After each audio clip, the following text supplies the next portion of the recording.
बिस्मिल्लाहिर्रहमानिर्रहीम। सूद के मुतालिक नबी पाक सल्लल्लाहु अलैहि वसल्लम की 5 हदीसें। जी हाँ नाजरीन, एक मुसलमान होने के नाते हमें ये जानना लाजमी है कि सूद के बारे में हमारे नबी सल्लल्लाहु अलैहि वसल्लम ने क्या इरशाद फरमाया है। तो आज मैं आपके सामने नबी की 5 हदीसें रखूंगा, तो इस वीडियो को लाजमी देख लीजिए और ये नबी की हदीसें तवज्जो के साथ आप सुन लें।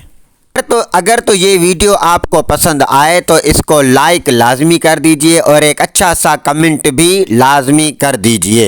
हदीस नबवी नंबर 1, 7 तबाह करने वाली चीज़ों से बचो।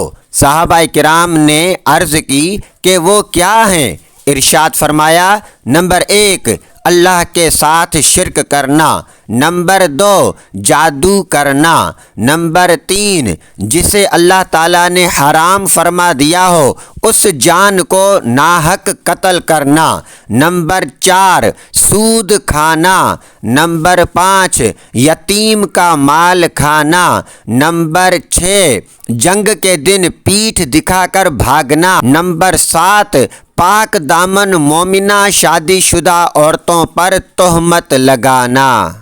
हदीस नबवी नंबर 2, हज़रत जाबिर रदियल्लाहु अन्हु से रिवायत है कि नबी करीम सल्लल्लाहु अलैहि वसल्लम ने सूद खाने वाले, खिलाने वाले, लिखने वाले और इसके दोनों गवाहों पर लानत फरमाई और फरमाया कि सब बराबर हैं। हदीस नबवी नंबर 3, शब-ए मेराज मेरा गुज़र एक ऐसी कौम पर हुआ जिनके पेट घरों की तरह थे, जिनमें सांप थे जो इनके पेटों के बाहर से नज़र आ रहे थे। मैंने कहा, ए जिब्रील ये कौन हैं? अर्ज़ की, ये वो हैं जो सूद खाते थे।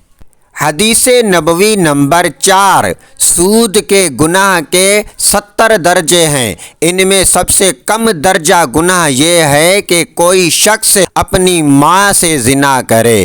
हदीस नबवी नंबर 5, जिस कौम में सूद फैलता है उस कौम में पागलपन फैलता है। नाज़रीन, ये 5 हदीसें थी हमारे नबी की सूद के मुतालिक। अल्लाह पाक हर मुसलमान को सूद की लानत से महफूज फरमाए, आमीन।